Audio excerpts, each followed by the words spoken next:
Olá, meu nome é Wanderson e esta é mais uma aula do curso Django Framework do Zero, onde eu te ensino na prática a criar e publicar um aplicativo web usando Python e Django Framework. Nessa aula você vai aprender a enviar seu repositório para o GitHub, com o objetivo de facilitar a publicação do seu web app e facilitar aí a colocação dele em produção, para colocar ele em produção. Então bora lá? Vamos codar?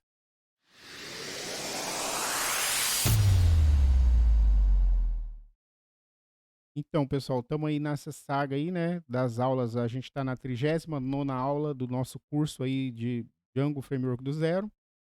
E nas aulas mais recentes aí a gente está preparando o ambiente para colocar ele em produção, né, para publicar. Eu pretendo fazer aulas de deploys diferentes. E nessa aula agora, né, a gente já fez variável de ambiente, fizemos aqui a parte do servidor. E eu vou ter várias versões aí em servidores diferentes. Eu quero fazer várias formas de deploy para vocês aprenderem.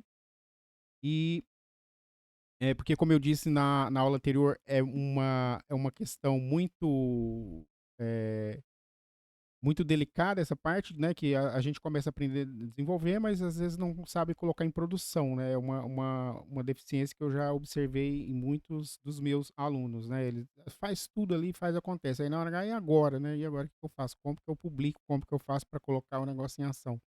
Então por isso que eu estou dando bastante ênfase nessa parte do curso, tá? E eu vou fazer várias formas de deploy, né? De deployment, várias formas de colocar o sistema em produção, de publicar ele, tá? Então, eh, eh, colocar aqui os pré-requisitos para vocês, né, que para colocar no GitHub, pessoal, assim, essa aula não é a intenção de ser aula de Git, tá? Não é aula de ser de Git, GitHub, nada. A gente vai fazer aqui só o envio do projeto, tá? Eu vou ensinar o mínimo aqui para vocês colocar o envio do projeto, mas eu acho que é válido você saber o que que é Git, o que é GitHub, né? O Git é um sistema de controle de versão descentralizado, né, criado pelo mesmo, o criador dele foi o Linus Torvalds, o mesmo que criou o Linux, tá?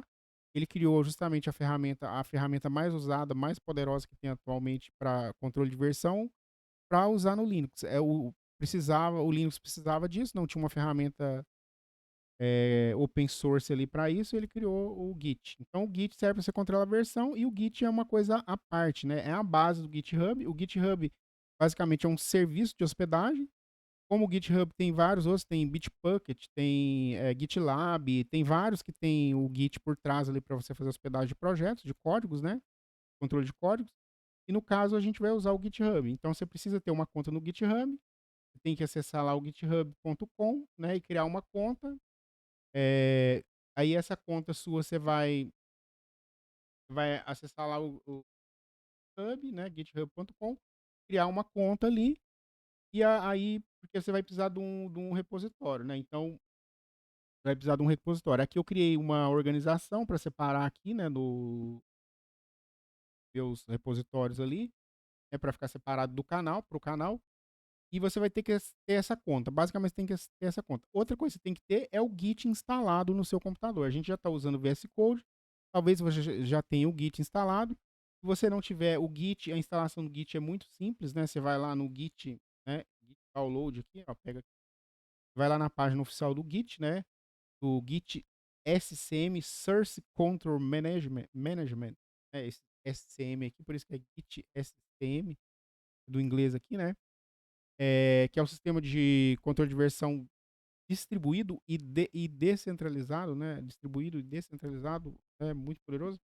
Então, basta, a instalação é muito simples, você pega aí a versão do seu sistema, faz o download, mesmo que você for, aqui o meu tá pegando do Linux, né? Porque eu tô no Linux, mas você vai pegar lá a sua versão para Windows, se for o seu caso aí, provavelmente. Você pode usar, aqui eu recomendo você usar se sendo administrador ou não. Você usa aqui o Windows Setup, tá? A versão Setup aqui. E a instalação é básica ali, você vai next, next, next, next, next, finish, tá? Executa ali o instalador e vai instalando e pronto, só isso. Talvez uma coisa que você tem que fazer, certamente não, talvez não, com certeza você tem que fazer. Para poder integrar com o VS Code, você tem que fechar o VS Code depois que você instalar o Git, você tem que fechar o seu o programa aí, o VS Code, né, a janela do VS Code, todas as janelas, e abrir novamente para ele integrar. Aí ele fica algumas ferramentinhas aqui, ó, do Source Control, tem aqui, ó, Source Control, fica aqui, né, esse aqui, ó, Source Control. Então que você pode fazer algumas coisas. Eu não vou ensinar visual, eu vou ensinar pela linha de comando, tá?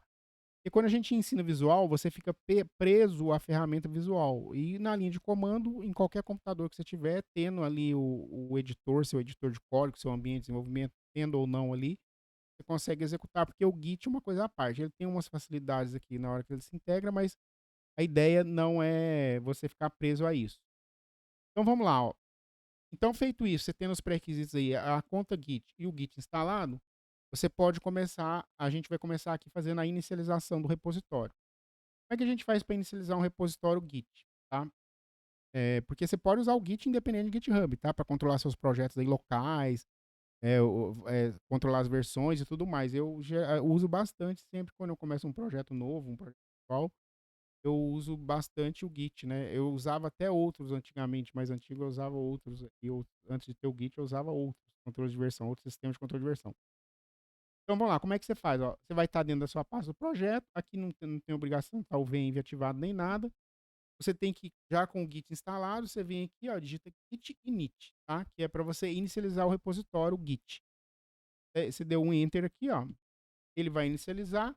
O que ele faz basicamente esse git init aqui, né? Quando ele inicializa o repositório? Ele basicamente cria uma pastinha oculta chamada com o nome .git. Ela fica automaticamente oculta, tá? E ali dentro dessa pasta, e o Git faz automaticamente todo o rastreio, o monitoramento ali das alterações, dos arquivos, né? Ele vai fazer tudo ali dentro. É uma coisa que você geralmente ele não mexe ali dentro. A não ser que você é um usuário intermediário avançado, você vai mexer em alguma outra coisa. Se você observar, a partir do momento que eu fiz aqui, eu cliquei aqui, né? Já fiz o Git init, né? A gente, ele automaticamente, como está integrado com o VS Code, ele já muda aqui algumas coisas. Ó. Ele ficou verdinho aqui, ó. E começou a mostrar aqui o status do arquivo com relação ao controle de versão. Tá vendo? Ele tem esse Uzinho aqui, que é o untracked, que é não monitorado. Ele está falando que é um arquivo não monitorado. Como eu disse, eu não vou dar muitas explicações aqui em detalhes, mas eu estou considerando que você está saindo do zero da programação, então provavelmente você também vai ter pouca familiaridade com o Git, tá? Então, às vezes eu vou me alongar um pouquinho aqui, mas eu não pretendo aprofundar nada, tá? Vai ser só aqui conceitos aqui, né? Esses conceitos, essas informações aqui. Se você vier aqui na parte source code, você vai ver que ele está acusando aqui que tem mais de 7.000 arquivos pendentes, né, com alterações pendentes, e a partir do momento que virou um repositório Git aqui, quando eu inicializei, ele passa a me monitorar. Se eu clicar aqui nessa aba, ele mostra tudo o que mudou, o que não mudou, tal. A gente vai usar isso aqui. Eu vou usar essa parte que eu vou usar no visual, tá? Para facilitar um pouquinho para a gente. Não vou usar 100% na linha de comando, igual eu falei, mas aí não tem problema. Então, beleza. Então aqui a gente inicializou. Então agora vamos configurar. Vamos fazer algumas configurações aqui. Primeira configuração. Aqui, quando eu tenho aqui os arquivos alterados que ele mostra, ó, eu vou clicar nessa ferramenta aqui, ó, para ele listar no formato de árvore. Aqui, ó. Estou aqui em Source Control, formato de árvore. Então aqui no formato de árvore eu prefiro observar no formato de árvore que ele organiza por pastinhas aqui e tal, né? E aí ele tem todos os arquivos aqui. Então, o que acontece? Diversos arquivos aqui, eu não quero controlar a versão deles, né? Eu não quero enviar para o repositório, não quero que ele fique lá, porque é um arquivo ali temporário, transiente, é um arquivo transiente, que ele está ali só no meu ambiente de desenvolvimento, ele não faz parte do meu código. Um deles é o venv. O próprio venv, eu não envio o venv, porque o venv ele tem bibliotecas de terceiro, né? Ele é um ambiente virtual ali que ele tem todas as bibliotecas, os pacotes, o Django, né? A base do Django tá tudo aqui dentro. Então eu não envio isso, até porque ele é uma pasta que ela vai ser geralmente com um tamanho grande, né? E algumas bibliotecas eu não posso distribuir essas bibliotecas, não tem nada a ver com o meu código. O meu código depende delas, mas eu não preciso delas no meu repositório, tá? Eu baixo elas, recupero elas quando for necessário. Outros aqui, ó, esse PyCache, ó, tá vendo? PyCache, que quando a gente executa o projeto, o Python, ele carrega aqui pra gente, ele gera alguns Pythons compiled, tá? Esse PyC aqui é uns Python compilado. Ele faz isso aqui para facilitar ali a interpretação, fica mais rápido e tal.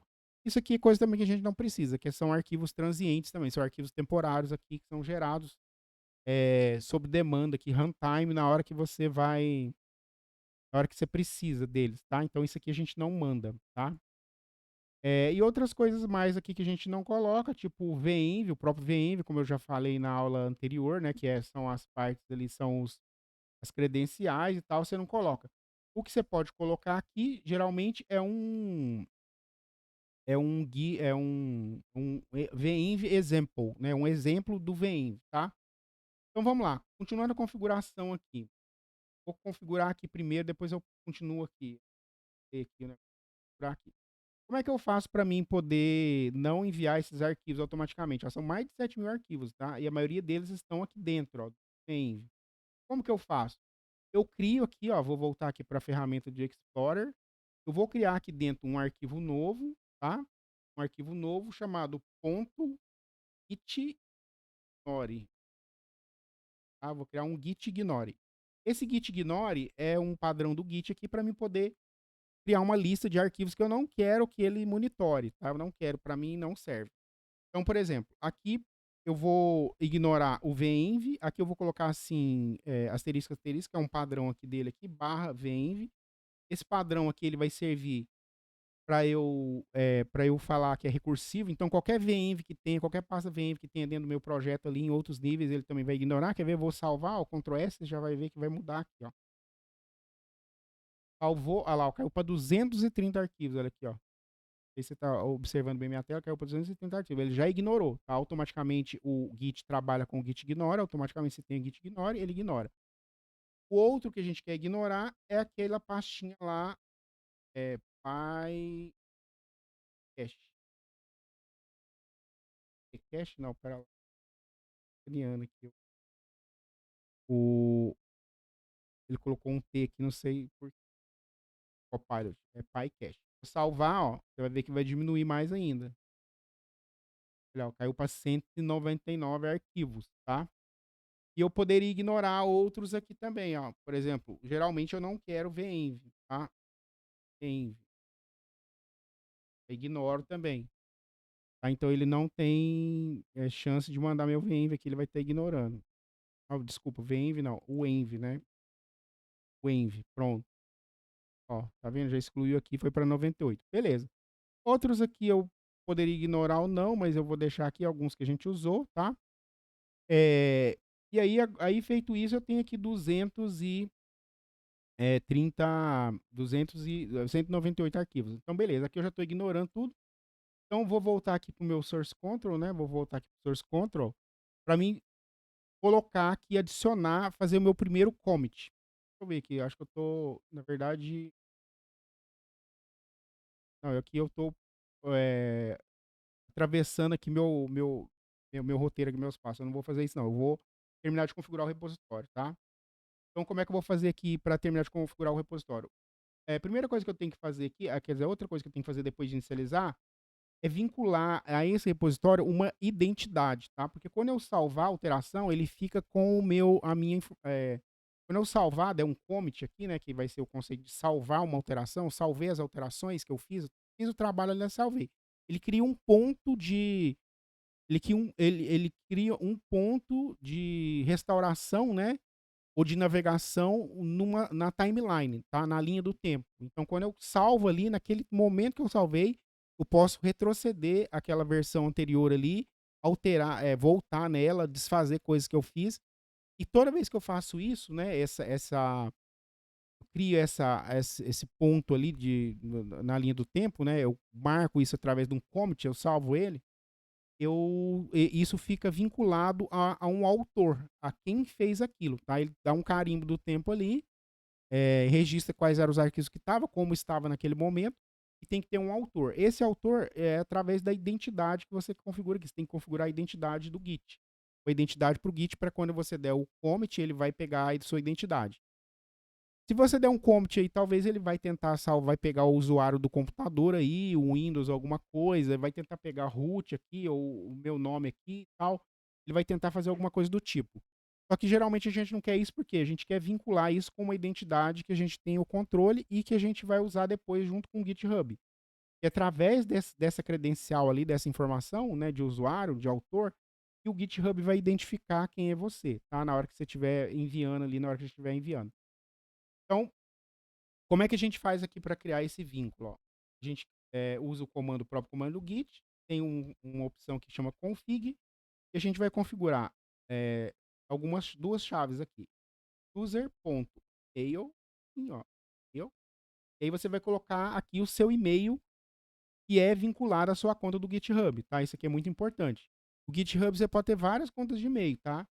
Se você estiver criando a conta agora, você tem um e-mail só, mas qualquer um dos e-mails que esteja vinculado ao seu GitHub pode ser usado aqui, tá? Esteja lá cadastrado. Então aqui eu vou usar esse aqui, .com aqui, dou Enter. Aí você vai ver aqui que não aconteceu nada, né? Isso aqui também é um motivo de susto aqui para muitas pessoas que estão aprendendo, né? Não aconteceu nada, funcionou, não funcionou, e agora, né? Na verdade, quando você trabalha no terminal, tem essa característica. Você, quando dá certo, ele não reclama, tá? Ele vai reclamar só quando estiver dando um erro. Você tentou fazer alguma coisa ali, dá errado, ele vai dar um erro. Isso aqui é uma questão de minimalismo, né? Ele não precisa ficar dando mensagem toda hora, né? Ele considera que está lidando aqui com um profissional, que é uma pessoa que sabe o que está fazendo, né? Então, não. Ah, seu usuário, sua credencial foi. Poderia colocar assim: sua credencial foi configurada com sucesso. Vocês percebem que isso é uma coisa que causa um excesso de informação, às vezes desnecessário, então por isso que não tem. Mas ele foi configurado certinho. Ele criou aqui dentro desse, só por curiosidade de vocês, dentro do Git aqui, ele tem um arquivo de config, e ele salvou isso aqui dentro desse arquivo de config, tá? Nossa, você pode até editar ela direto, né, essa config. Beleza. O outro aqui, você vai fazer o config, git config user.name, que aqui é o seu nome bonitinho lá que você quer que aparecer. O e-mail é o principal, né, o fundamental ali, e o outro é só o rótulo ali, como que você quer que aparece o autor. Então, eu vou colocar aqui nome, sobrenome. Aqui tem que ser entre aspas, tá? Se for mais de 2 palavras. E dá Enter. Beleza. Feito isso aqui, eu já configurei o meu repositório aqui, Git, tá? Já inicializei e configurei. Então, vamos para o segundo passo aqui, que é criar um repositório. Vamos lá, então. Depois a gente volta para cá. Então, vou aqui na página do Git, né? Você tem que estar logado aí, né? Na página do Git. E aí, se sua conta é nova, quando você clicar aqui em Repositories, tá? Vai clicar aqui em Repositories, ele vai ter esse botão aqui, ó, Create New Repository. Se sua conta não é nova, você já tem repositórios aqui, ele vai ter esse botão aqui em outro lugar aqui, tá? Então, aqui no meu caso é nova, então, né, dessa organização é nova, então eu vou criar um repositório novo. Vou vir aqui e vou fazer de uma maneira só, tá, pessoal? Existe N maneiras de você criar um repositório e vincular ele, né, para você enviar para o GitHub. Existem várias formas de você fazer. Aqui eu vou fazer de uma forma, tá? De uma das formas aqui, para a gente resolver nosso problema de depois conseguir fazer o deploy de maneira mais fácil. Por que o deploy de maneira mais fácil? Eu acho que eu pulei essa parte de explicar, porque quando tiver aqui no GitHub, né, vai ser mais fácil você transferir esses arquivos para o seu servidor, o servidor que você estiver hospedando. Inclusive, tem alguns tipos de deploy que é automatizado. Ele lê direto do GitHub, tem uma alteração, você enviou uma alteração nova, ele lê e já faz o deploy, ele já faz a publicação da versão nova, tá? Então, é uma coisa assim, bem avançada já, a gente já está num nível bem avançado, né, hoje em dia nessa questão aí. Então, por isso que a gente está usando aqui o GitHub, para facilitar Por que vai facilitar? Porque estando no GitHub, na hora de a gente transferir esses arquivos, seja pouco ou muitos arquivos, é mais fácil. Hoje em dia não é usual você fazer essas transferências por FTP. FTP nem se usa mais, nem deve se usar porque é um protocolo inseguro. Mas às vezes por SFTP ou SSCP, né, por SSH e tal, você usa ainda. Mas aqui, por Git, é imbatível, tá? Por Git é ótimo você transferir, porque você já atualiza, né? Ah, o código mudou? Já baixa do próprio Git, atualiza, dá um update ali no repositório local, né? Que você fez a cópia, e ele traz as mudanças. Então, Vamos clicar aqui no botão Create New. Aqui, a página de criação aqui, ó, você tem que criar um nome do repositório, seguindo aqui uma nomenclatura. Eu vou chamar de Django tracinho do tracinho zero, Django do zero, vai ser o nome desse repositório, tá? Eu vou colocar a descrição, não vou mudar mais nada aqui, tá? Não vou mudar mais nada. Aqui não vou criar readme, não vou criar git ignore, não vou fazer nada, porque eu quero um repositório completamente vazio. Se eu colocar qualquer coisa aqui, ó, dessas partes aqui, ó, ele vai inicializar o repositório para mim. Ele vai fazer aquilo que eu fiz aqui no meu local, ele vai fazer lá no servidor do GitHub. E aí eu teria que fazer de uma outra forma diferente para trazer o que está lá para o meu local. Como os meus códigos, na verdade, está no meu local, no meu ambiente local, eu quero um repositório vazio só para me vincular e empurrar eles para lá, né? Mandar eles para o GitHub, trazer eles para cá para o GitHub. Eu vou deixar esse repositório privado, porque é uma novidade aqui que eu tenho aqui, que eu vou liberar esse repositório para quem quiser, né, dos meus apoiadores do canal.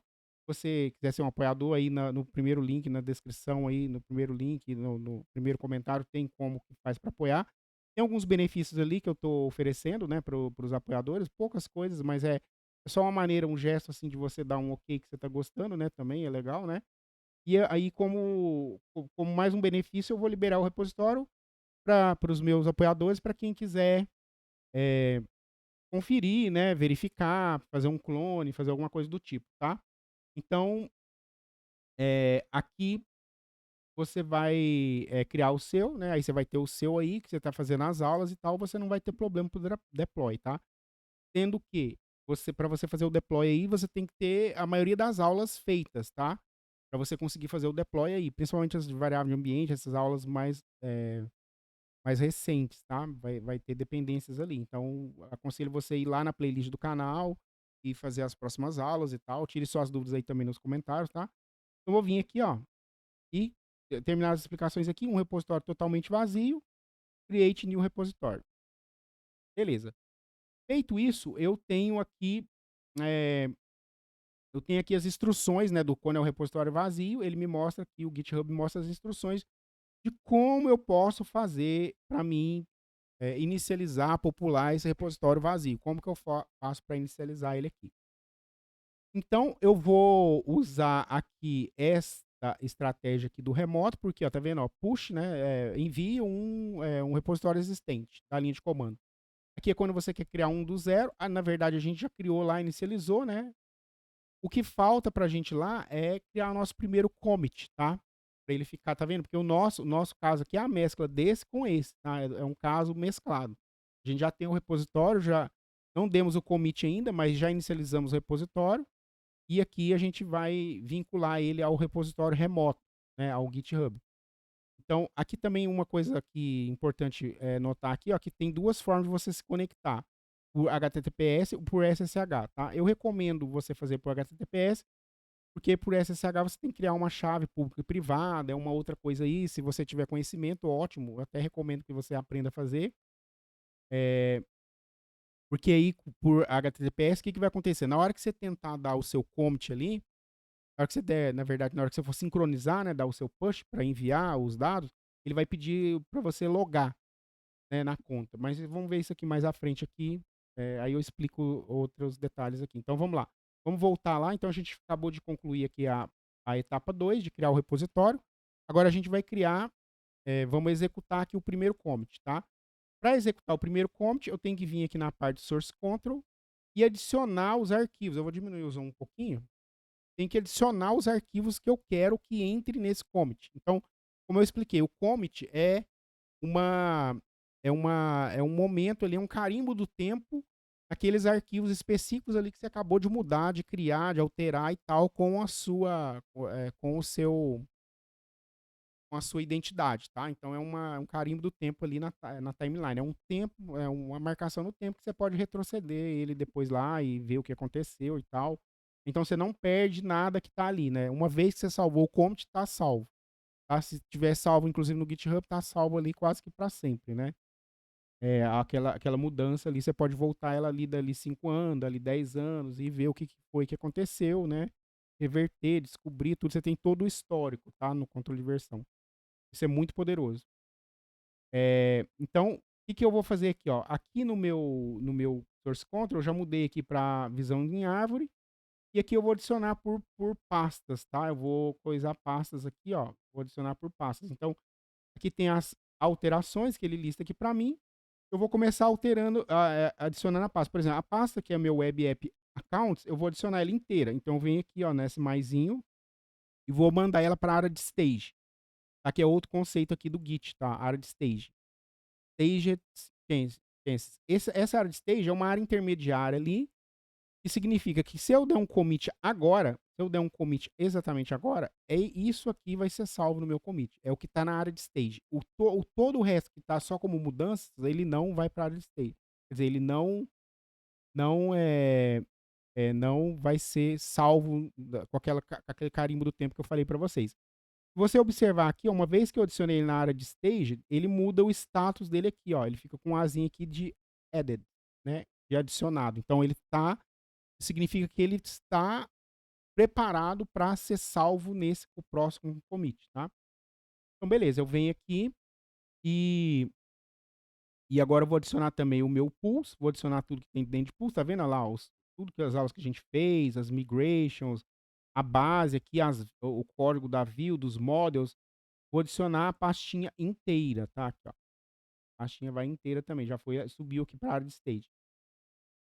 A pasta public eu não vou adicionar, tá? Essa pasta public eu não vou adicionar, porque essa pasta public, ela é uma pasta que ela é gerada na hora que a gente faz o collect static, tá? Quando a gente coleta arquivos estáticos. Então, se você observar ela aqui, a public mesmo?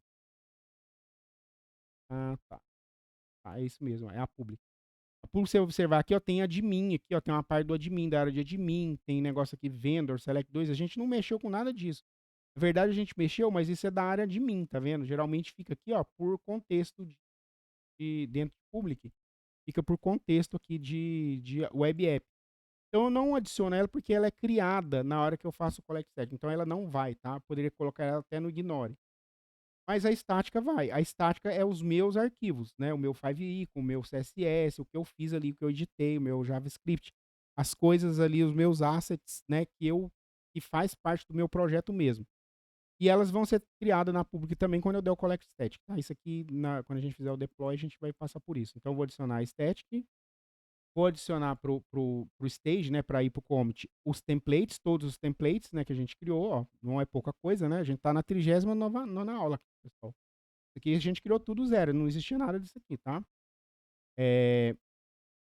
Então vamos aqui a templates, a web app também, que é a nossa raiz aqui a raiz do projeto, tá? O web app aqui, ó, tudo, né? Que é a raiz do projeto ali, do Django, quando a gente criou o projeto Django.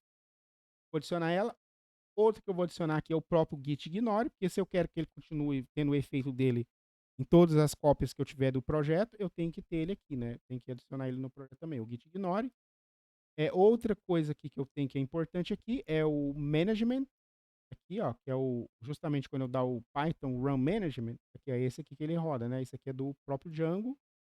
Outro aqui que é muitíssimo, muitíssimo importante que você tem que mandar é o requirements, né? Que a gente trabalhou aí, ó. Tá vendo? Ele não tinha nada, agora ele tem esse monte de coisa. Por quê?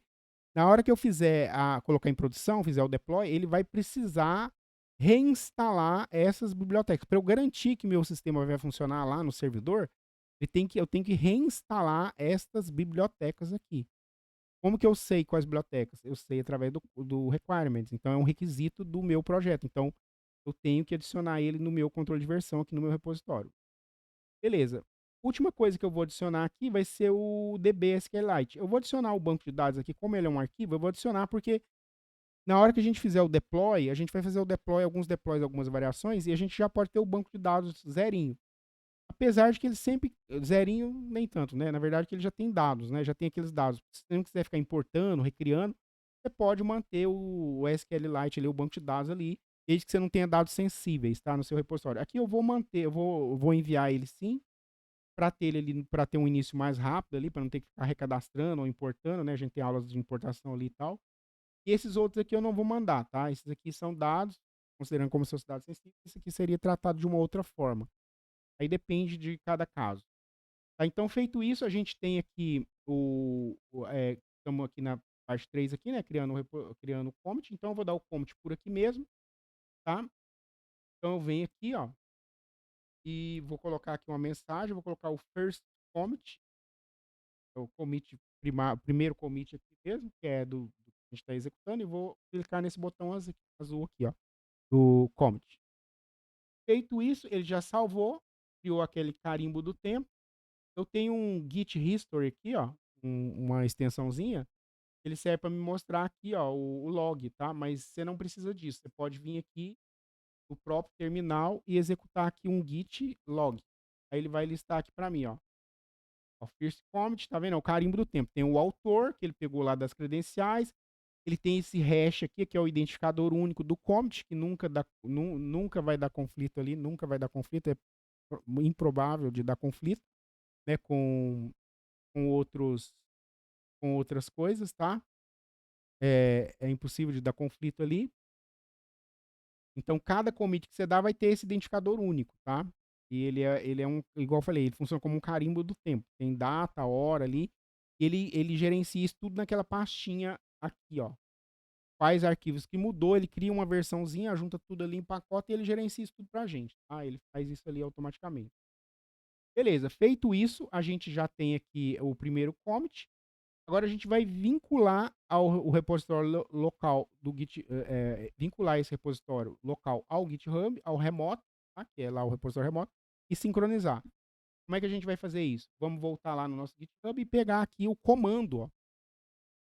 O comando aqui que serve para a gente adicionar o nosso remoto, tá vendo? Ó, tem um git remote add orange. Orange, por que Orange? É um nome para esse remoto, ele vai chamar Orange. Então, Orange, o que significa que esse Orange é padrão chamar Orange? Você pode ter vários nomes, tá? É padrão você chamar Orange, que aqui está indicando que a origem do seu código, né, o ponto central, você está tipo, centralizando o seu desenvolvimento no GitHub. Então, a origem, quando você fizer uma cópia, ele vai chamar de Orange. Quando você quiser mandar ou trazer o GitHub, a referência é o Orange, tá? Poderia ser outro nome, mas a gente vai manter o nome Orange, que é o padrão. Poderia ser GitHub, poderia ser Remote ADD GitHub.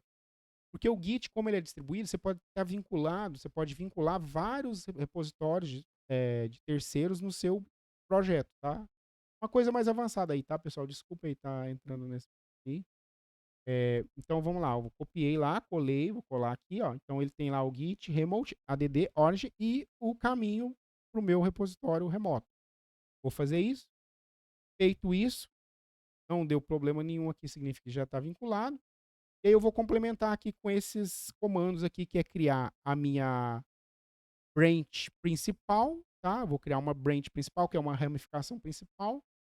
Isso aqui também não vou entrar em detalhes, mas precisa ter isso. Aqui o GitHub agora chama de main, tá? O Git chama de master, ele chama de master. Você vê que ele criou master aqui, ó. Ele já criou um chamado master, ficou aqui, ó. Quando eu dei o commit, ele criou um chamado master. Eu vou seguir o padrão do GitHub aqui só por conveniência, tá? Para não dar conflito. Então, eu vou criar essa branch main aqui principal chamado master e vou fazer ali a sincronização. O que é essa sincronização? Essa sincronização, ó, eu posso fazer por aqui, ó, tem uma ferramenta para fazer aqui, mas eu vou fazer aqui pela linha de comando, tá? Como é que funciona essa sincronização? É um git push, tá? Que você envia. Então você vai enviar aqui de Orange, você vai enviar o main. Para Orange, você vai enviar o main, tá? Isso significa isso. Para Orange, né? Para Orange você vai mandar a branch main. A branch main que a gente acabou de criar aqui, que é como se fosse uma pastinha, vamos entender assim, como se fosse uma pastinha, uma subdivisão ali dentro do seu repositório, tá? Então, esse git push faz isso. Quando você executar esse git push, no seu caso aí, ele vai, no meu caso aqui não, porque meu ambiente está configurado aqui, eu desenvolvo outras coisas e tal, ele já tem as credenciais salvas, tá? No seu caso aí, o que vai acontecer? Ele vai abrir uma janelinha, tá? Provavelmente vai abrir uma janelinha ali do GitHub para você poder fazer o login, tá? E aí você vai clicar ali para fazer o login no GitHub, ele vai abrir o navegador. Se tiver o seu navegador padrão ali, você vai logar no GitHub, já tiver logado, ele vai autorizar e vai salvar, né, vai enviar todo o seu repositório aqui local para o remoto. E aí quando você vier nessa página aqui e atualizar ela, você vai ver que ele vai carregar seus arquivos. Então é isso que a gente vai fazer agora, ó. Ó, ele vai puxar ali, vai fazer o push, ó, pega, ele conta os arquivos, tal, tal, enviou, ó. Ó, ele já setou aqui para fazer o track automaticamente, fazer o monitoramento da branch main, tá? Lá em Origin. Então eu tenho a branch main aqui no meu local e tenho lá no meu Origin, que é o meu GitHub, que é o meu remoto. E aí, feito isso, a gente conclui aqui essa parte de vincular e sincronizar. A sincronização é esse git push, tá? E ele automaticamente aqui, no seu caso aí, ele vai pedir a senha, tá? Vai abrir uma janelinha ali, você vai clicar, ele vai criar e confirmar a senha, tá? Desculpe não ter conseguido fazer aqui, né? Eu esqueci de tirar aqui, eu tinha que apagar a credencial, eu tinha que fazer alguma coisa aqui para ele fazer isso para mim. Mas no seu aí, e aqui no Linux também é um pouco diferente, no Windows aí é isso que acontece, tá? Ele vai abrir uma janelinha ali do GitHub, você clica num botão, se eu não me lembro, é o azul, para você fazer o login no site, e aí ele vai abrir lá e você vai fazer o login, tá? Repetir isso só para você ficar bem atento aí no que vai acontecer. Então, feito isso, voltei aqui no meu repositório, e aí ele tá aqui já, ó, acabei de dar o commit há 6 minutos atrás, aqui tem todos os commits, tem todo o histórico, tem todos os arquivos, tudo ficou. Tem lá, se você for ver aqui, ó, o hash do meu commit tá lá, ó, mesmo identificador aqui, ó, lá que tinha lá, né, local. E aqui tudo que mudou, tudo que entrou. Tá vendo como são só coisas novas? Tá tudo aqui com um maisinho aqui, que é coisa nova, tá? E aí, quando a gente for fazer o deploy, a gente vai fazer um clone desse código, tá? Na verdade, a gente vai vir aqui e clonar ele, né? Algumas fica fácil de a gente fazer, igual eu falei, a ideia disso aqui é ficar fácil para fazer a transferência de arquivo. Tá, pessoal? Então é isso. Com isso eu concluo aqui as explicações. Eu espero que você tenha gostado. Lembre de assinar o canal para você continuar aí na saga aí do deploy, né? Que a gente já vai trabalhar lá muito em breve aí, né? Não vou dar spoiler, muito em breve. Vamos já fazer o deploy. E estamos nessa saga de preparar para o deploy, tá? Então, agradeço quem ficou até aqui. E, como sempre, convido você para a próxima aula, né? Vai ser logo ali. A gente vai dar sequência a esses estudos aí do Django do zero, tá? Então, bora lá? Vamos lá? Vamos comigo? Bora lá? Vamos codar?